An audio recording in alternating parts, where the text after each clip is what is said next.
باللہ من الشیطان الرجیم بسم اللہ الرحمن الرحیم۔ الحمدللہ، نماز کا جو ہم نے پروگرام شروع کیا تھا یہ اس کی دوسری قسط ہے کہ پہلے قسط میں ہم نے نماز کے شرائط اور سبحانک اللہم ثنا کا ترجمہ سیکھا تھا، سمجھا تھا۔ آج ہم سیکھیں گے نماز کے فرائض کیا ہیں۔ عموماً اس طرح ہوتا ہے کہ نماز کے شرائط اور فرائض ایک ایسی چیزیں ہیں ان کے بغیر نماز نہیں ہوتی ہے۔ یعنی نماز سے پہلے جو 7 چیزیں ضروری ہوتی ہیں وہ شرائط میں شامل ہوتی ہیں، اور نماز کے اندر جو فرائض ہیں وہ ارکان ہیں، اگر ان میں سے ایک بھی رہ گیا یا نہیں ہوا، چاہے قصدن جان بوجھ کر یا بھولے سے، تو نماز نہیں ہوگی، نماز کو دہرانا پڑے گا۔ تو مختصر وقت میں پہلے ہم ان کا تعارف کراتے ہیں، وہ کون سی چیزیں ہیں اور اس کے تھوڑی تشریح وغیرہ کر لیتے ہیں۔ البتہ یہ کہ اگر کوئی ایسا کوئی سوال کیا گیا تو انشاءاللہ اس کا بھی جواب دے دیں۔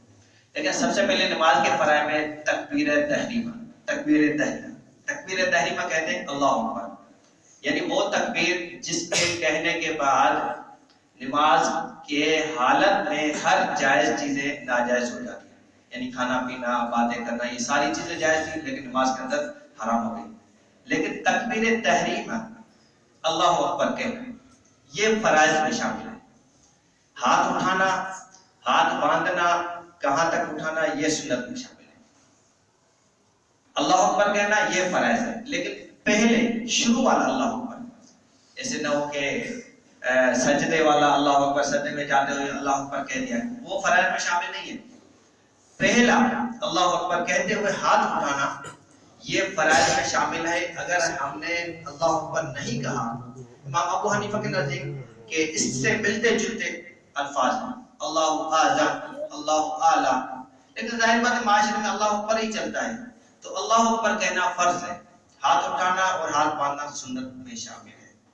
البتہ کتنے کہاں باندھنا ہے اس میں تقریباً 3 مسالک ہیں، تو سب کے پاس حدیثیں بھی ہیں، تو سب جائز بھی ہیں، تو اختلافات کو بھلا کے اگر ہم حدیث کو لے لیں، سب کے پاس حدیثیں تو ان پہ عمل کرنا چاہیے۔ اس کے بعد دوسری چیز ہے قیام۔ قیام اردو میں ہم کہہ دیتے ہیں کھڑے ہونے کو۔ فرض نماز کے اندر کھڑے ہو کے نماز پڑھنا یہ فرائض میں شامل ہے، بغیر مجبوری کے۔ عذر شرعی عذر نہیں ہے تو کھڑے ہو کے فرض نماز پڑھنا یہ فرائض ہے، یہ ضروری ہے، اس کے بغیر نماز نہیں ہوگی۔ البتہ سنت اور نوافل بیٹھ کر پڑھنا جائز ہے، لیکن اس کے لیے آدھا ثواب ہے۔ تو فرض نماز کھڑے ہو کے پڑھنا یہ کیا ہے؟ فرائض میں شامل ہے، اس کے بغیر نماز مکمل نہیں ہوگی۔ قیام کرنا۔ اچھا، تیسرا قرات۔ امام ابو حنیفہ کے نزدیک ایک بڑی آیت یا 3 چھوٹی آیتیں، یہ قرات فرض ہے، ضروری ہے، لیکن کس میں؟ فرائض کی پہلی اور دوسری رکعت میں، فرائض کی پہلی اور دوسری رکعت میں۔ البتہ وتر، سنت اور نوافل کی ہر رکعت میں قرات کرنا، الحمد شریف پڑھنا یہ ضروری ہے۔ فرائض کی پہلی اور دوسری رکعت میں قرات کرنا امام ابو حنیفہ کے نزدیک ضروری ہے، اس کے بغیر مکمل نہیں ہوگی۔ البتہ اہل حدیث کے نزدیک یا حدیث کے مطابق بھی یہ ہے کہ ہر نماز میں، ہر رکعت میں قرات کی جائے۔ اچھا، اس کے علاوہ یہ ہے رکوع۔ ظاہر بات ہے رکوع کرنا بھی یہ فرض میں شامل ہے، اگر رکوع نہیں ہوا تو نماز مکمل نہیں ہوگی۔ البتہ کچھ اس طرح کی چیزیں آ جاتی ہیں کہ اگر تاخیر سے بھی ہو گیا تو ہو جاتا ہے، اس کی میں مثال آخر میں سجدے کی حالت میں دے دوں گا۔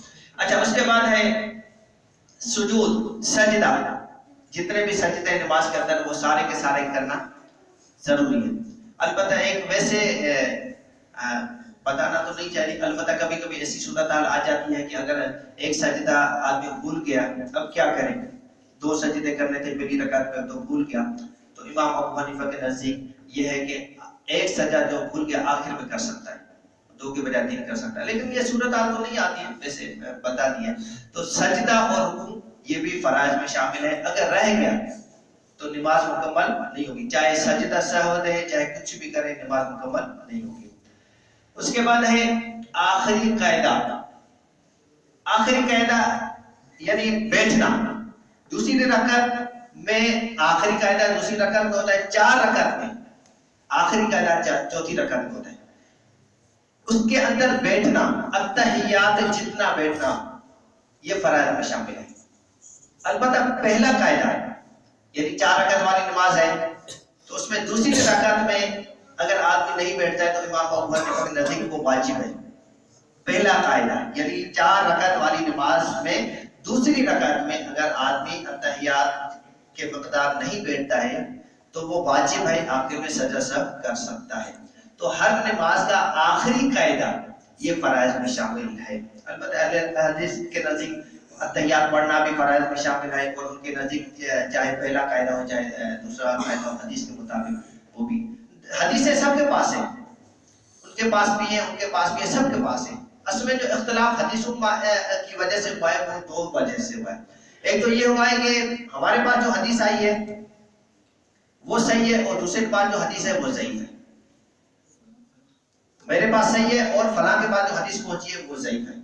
دوسرا اختلاف یہ ہوا ہے کہ میرے پاس جو حدیث ہے وہ آخری ہے، جو اس کے پاس حدیث ہے وہ پہلے تھی، اس کے بعد اس کا حکم ختم ہو گیا، اور اب میرے پاس جو حدیث آئی ہے وہ آخری ہے، یعنی اس حدیث نے اس کے حکم کو منسوخ کر دیا۔ تو یہ اختلاف ہے، لیکن یہ اماموں کے نزدیک پہلے بھی رہا ہے ابھی بھی رہے گا۔ لیکن ان اختلافات کو بھلا کے آدمی جس بھی طریقے کے مطابق اگر حدیث کے مطابق نماز پڑھتا ہے تو اس کی ہو جائے گی۔ لیکن البتہ کیونکہ تقریباً امام ابو حنیفہ کے مسلک ماننے والے اس کی وجہ سے اس کے مطابق میں بتا رہا ہوں۔ اچھا سلام، اور ظاہری بات ہے سلام یہ بھی لازمی ہے، سلام کے بغیر تو نماز مکمل نہیں، آخر میں یہ بھی یعنی فرائض میں شامل ہے۔ تو کتنی چیزیں ہو گئی؟ 7 چیزیں۔ سب سے پہلے کیا ہے؟ تکبیر، تکبیر تحریمہ یعنی اللہ اکبر کہنا، ہاں ہاتھ اٹھانا نہیں، ہاتھ اٹھانا سنت میں شامل ہے۔ اچھا اس کے بعد کیا ہے؟ قیام، یعنی کس نماز میں؟ فرض فرض نماز میں۔ سنت اور نوافل میں قیام ضروری نہیں ہے، بیٹھ کر بھی نماز ادا کی جا سکتی ہے، لیکن اس کے لیے آدھا ثواب ہوگا۔ اور تیسرا فرض قرأت، یعنی نماز میں قرأت کرنا، ایک بڑی آیت اور یا چھوٹی 3 آیتیں یہ ضروری ہے۔ البتہ معاشرے میں دیکھا جاتا ہے کہ اس کا ہم غلط مطلب لیتے ہیں، وہ اس طرح کہ اگر امام صاحب قرأت کرتا ہے 3 آیتوں کے بعد وہ اگر بھول جاتا ہے یا غلط پڑھتا ہے تو ہم کرتے ہیں کہ بس وہ 3 آیتیں ہوں گی، بس اس کو کرنا چاہیے۔ بھائی وہ جو آیت غلط پڑھ رہا ہے جس کا مطلب مفہوم غلط ہو گیا، یا تو اس کو مکمل کریں یا کوئی لقمہ دے دیں۔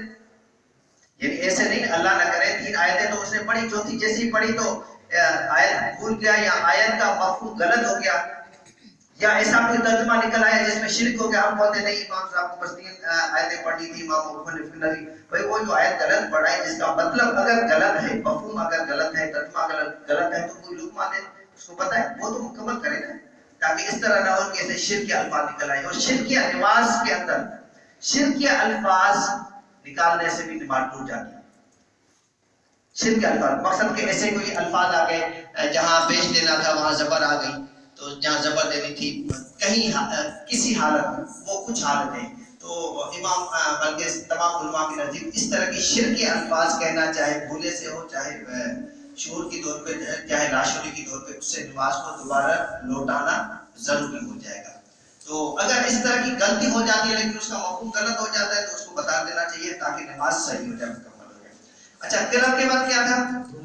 رکوع کرنا، یہ بھی ضروری ہے اور سب کو پتا ہے۔ اور اس کے بعد سجود سجدہ، اور اس کے بعد آخری قاعدہ ہے ہر نماز کی آخری قاعدہ، یعنی 4 رکعت والی نماز ہو تو آخری قاعدہ، اور 2 رکعت والی ہو تو آخری دوسری رکعت میں ہوتا ہے۔ اور اس کے بعد سلام پھیرنا، یہ بھی ضروری ہے۔ یہ فرائض ہے، یہ فرائض ان میں سے اگر ایک بھی رہ گیا، چاہے بھولے سے رہ گیا چاہے جان بوجھ کر، تو نماز مکمل نہیں ہوئی۔ نماز کو لوٹانا دوہرانا واجب ہو جائے گا، اس کے بغیر نماز مکمل نہیں ہوگی۔ یہ تو ہمارے تھے فرائض۔ اب ہم آتے ہیں کہ نماز میں پڑھی جانے والی سورہ فاتحہ، اس کا کچھ ترجمہ کر لیتے ہیں اور کچھ تشریح کر لیتے ہیں۔ ٹائم بتا دینا کہ سامنے نہیں ہے۔ اچھا 5 منٹ چلے. سب سے پہلے ہے الحمدللہ رب العالمین. دیکھیں اس میں جو کلر ہے کالا، اس کا مطلب یہ ہے کہ یہ الفاظ سارے کے سارے اردو میں استعمال ہوتے ہیں. میں نے سبحانک اللہم میں بھی یہ چیزیں میں نے اچھی طرح یاد کرائی تھی کہ سارے کے سارے الفاظ اردو میں استعمال ہیں. للہ میں جو لام آ رہا ہے اس کا مطلب لیے، لام کے نیچے زیر ہو یا زبر ہو، اس کا مطلب کیا ہوتا ہے؟ لیے. اور یہ بھی ہزاروں مرتبہ استعمال ہوتا ہے. ایک مرتبہ یاد کریں گے ہزاروں مرتبہ یاد ہو جائے گا. تو لی کا مطلب لیے، اور آخر میں یانون کا مطلب کیا ہے؟ جمع. اردو میں ہم استعمال کرتے ہیں نا کتاب اور کتابیں، یعنی بہت ساری کتابیں، ٹھیک ہے نا. تو عالم ایک جہان اور عالمین بہت سارے. تو اس کا ترجمہ کر لیتے ہیں. الحمد، حمد کس کو کہتے ہیں؟ یعنی الحمد تمام کی تمام تعریف ہے للہ ہے. کس کے لیے؟ اللہ کے لیے. رب جو کیا ہے؟ رب ہے. اردو میں استعمال ہوتا ہے. عالمین کس کا رب ہے؟ تمام جہان کا رب. یہ سارے کے سارے الفاظ جو اردو میں استعمال ہوتے ہیں. الحمد تمام تعریف ہے للہ اللہ کے لیے، رب العالمین جو رب ہے تمام جہان کا. اچھا اس کی تشریح مختصر ہم یہ کرتے ہیں. تمام کی تمام تعریف ہے کس کے لیے؟ اللہ کے لیے. ہم مانتے ہیں، کرتے ہیں، لیکن عموماً ہم نہیں کرتے. ہم اللہ کی تعریف کب کرتے ہیں؟ آخر میں جب مشقت بڑھ جاتی ہے، جب والد صاحب یا کوئی رشتہ دار بالکل لا علاج ہو جاتا ہے، اس کے بعد ہم مسجد میں آتے ہیں پھر دعا کرتے ہیں. اسی طرح ہی نا. ایک پروفیسر صاحب وہ قصہ بتا رہے تھے کہ ایک میں مسجد میں گیا تو وہاں میں نے دیکھا کہ ایک آدمی رو رہا تھا، زاروں قطار رو رہا تھا. تو میں نے اس سے وجہ پوچھی. میں نے کہا کہ اس کو کوئی تکلیف ہوئی ہوگی، اس کو پیسوں کی ضرورت ہوگی، تو اس کو میں نے کچھ آفر کی، آپ کو کچھ پیسے چاہیے. تو اس نے بولا میرے اصل مسئلہ یہ ہے کہ میری فلاں بیٹی ہے وہ بیمار ہے. تو میں نے اس کو کچھ رقم دے دی. تو اس نے بولا کہ یہ باہر جتنے بھی مارکیٹ آپ کو نظر آ رہی ہے ساری کی ساری میری ہے، اور یہ گاڑیاں نظر آ رہی ہیں ساری کی ساری میری ہے.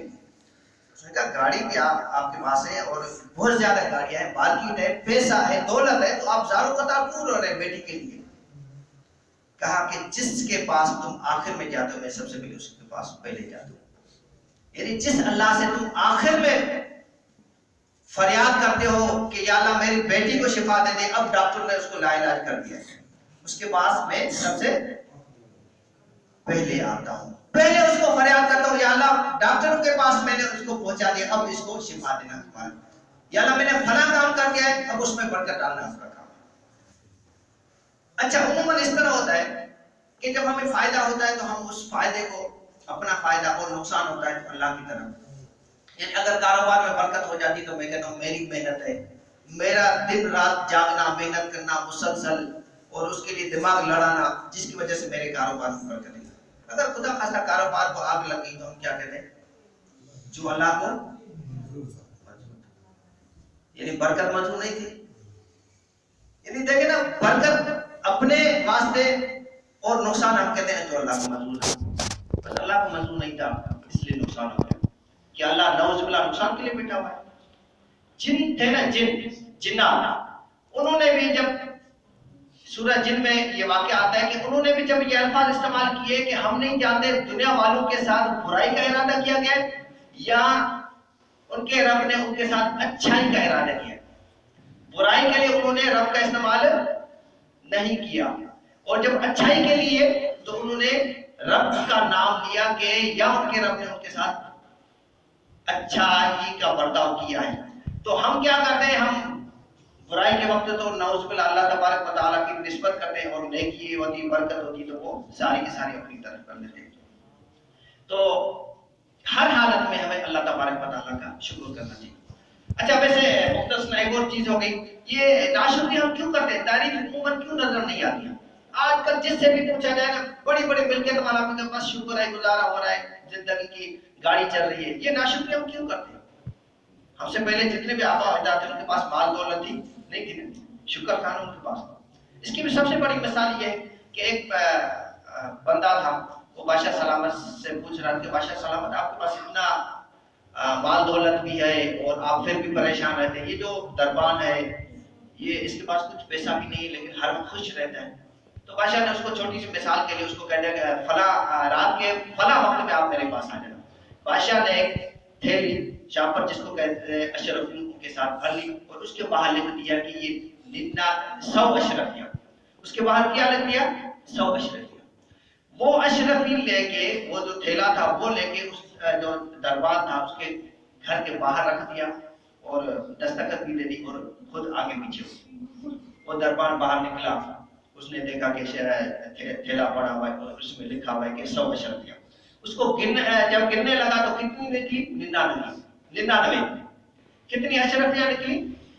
وہ ساری رات ڈھونڈتا رہا، ایک اشرفی کہاں گئی، ایک اشرفی کہاں گئی. وہ 1 روپیہ تو نہیں تھا، ظاہر اشرفی بھی زیادہ قیمت والی ہوتی ہے. تو ساری رات اپنے بیٹوں کو، اپنے اولاد کو، اپنے بیوی بچوں کو بھی اٹھایا، ان کو گالیاں بھی دیتے رہے تم سے یہ کام نہیں ہو رہا ہے، تم ایک اشرفی نہیں ڈھونڈ سکتے. ساری رات وہ ڈھونڈتا رہا، اس کو نہ ملی، تھی نہیں. صبح کو جب وہ دربار میں آیا، دربار میں تو پریشان تھا. تو بادشاہ سلامت نے اس کو اشارہ کیا کہ دیکھیں ہمارے پاس کیا ہوتا ہے، ہمارے پاس اللہ کی 99 نعمتیں ہیں. ایک نعمت اگر کم ہوتی ہے ہم اس کے پیچھے ڈھونڈتے ہیں، اس کو تلاش کرتے ہیں. جو ہمارے پاس اللہ نے جتنی ساری نعمتیں دی ہیں ہم اس پہ تو شکر کریں. ہم اس کو بھول جاتے ہیں اور ایک جو نعمت ہے جو فلاں کے پاس ہے اس کے پیچھے بھاگتے ہیں. یار فلاں کے پاس وہ نعمت ہے، میرے پاس تو کچھ ہے نہیں، اللہ نے مجھے کچھ دیا ہی نہیں ہے. تو جس کی وجہ سے ناشکری تھی. تو الحمدللہ رب العالمین الرحمن الرحیم. الرحمن جو رحمان ہے، الرحیم جو مہربان ہے. دونوں کا ترجمہ یہ ہوتا ہے، لیکن رحمان میں طوفان کے مذہب پہ شدت ہوتی ہے، الرحمن جو بہت زیادہ رحم کرنے والا ہے، الرحیم جو مسلسل رحم کرنے والا ہے. مالک یوم الدین، مالک ہے قیامت کے دن کا مالک. مالک یوم اردو میں استعمال ہوتا ہے، دین کس کے؟ قیامت کے دن کا مالک ہے. اور الرحمن کے بعد الرحمن الرحیم کے بعد مالک یوم الدین اللہ تبارک و تعالیٰ نے اس لیے یہاں آیت میں شامل کر دیا ہے کہ لوگ یہ نہ سمجھیں کہ صرف وہ رحمان رحیم ہے، بلکہ قیامت کے دن کا بھی مالک ہے اور بااختیار ہے. صرف وہ رحم نہیں کرتا ہے، صرف وہ نعمتیں نہیں دیتا ہے، بلکہ ناشکری کرنے والے کو سزا بھی دیتا ہے. اور ہر جگہ جہاں بھی ایسی کوئی آیت آئی ہے اللہ تبارک و تعالیٰ نے اس کے بعد فوراً یعنی 90 عبادی انی انا الغفور الرحیم وان عذابی هو العذاب العلیم کہ میرے بندوں کو بتا دیجئے کہ میں غفور رحیم ہوں لیکن میرا عذاب سخت اور شدید بھی ہے. تو الرحمن بہت زیادہ رحم کرنے والا، الرحیم جو مسلسل رحم کرنے والا ہے، مالک یوم الدین جو قیامت کے دن کا مالک. ایک دفعہ اس کا ترجمہ ویسے کر لیتے ہیں. الحمد تمام کی تمام تعریفیں للہ